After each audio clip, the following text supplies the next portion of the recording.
ඔන්න ඉතින් පොරොන්දු වෙච්ච විදිහටම ලෝක ළමා දිනය වෙනුවෙන් ඊයේ අපි කරපු තරගෙන් තෝරගත්ත ජයග්‍රාහකයන් දෙන්නව තමයි අරගෙන ආවේ. ඉතින් බලාපොරොත්තු නොවූ විදිහට ගොඩාක් කමෙන්ට්ස් ඇවිල්ලා තිබ්බා. දෙමව්පියන් 525 දෙනෙක් තමන්ගේ දරුවන්ගේ නම් සඳහන් කරලා තිබ්බා වගේම බිස්නස් පේජස් 27ක් කමෙන්ට් කරලා තිබ්බා.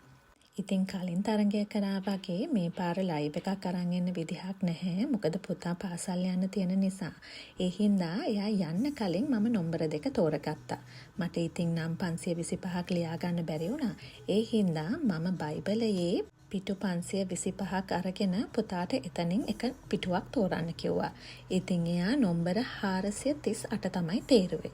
එතකොට එයාගේ ඩොග්මෑන් පොතෙන් පිටු 27ක් අරගෙන එතනින් එක නම්බරයක් තෝරන්න කිව්වා. එයා නම්බර 25 තමයි තේරුවේ. ඉතින් බලමුකෝ අපි කවුද තේරිලා තියෙන්නේ කියලා. ඉතින් නම්බර 25 උනේ ඩිවයින් කේක්ස්. දැන් බලමු නම්බර 438 කවුද කියලා. නම් ඉතින් ඊයේ රෑ මම ටයිප් කරගත්තා නම්බර 142 වෙනකල්. ඊටත් වඩා නම් ටයිප් කරන්න බැහැ කියලා ඊතුරු නම් ටිකේ ස්ක්‍රීන්ෂොට්ස් තමයි ගත්තේ.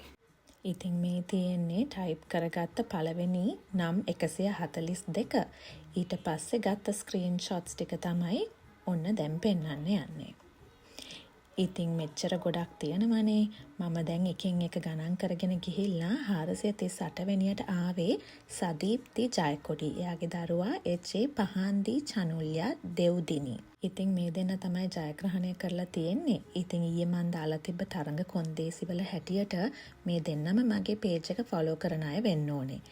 ඉතින් අවාසනාවකට මේ දෙන්නම මගේ පේජ් එක ෆලෝ කරන අය නෙවෙයි. දැන් මං මොකද කරන්නේ? උඹලම කියන්නකෝ මම මේ අයට තෑග්ග දෙන්නද? එහෙමත් නැත්නම් පුතා ආවට පස්සේ තව දෙන්නෙක් තෝරන්නද?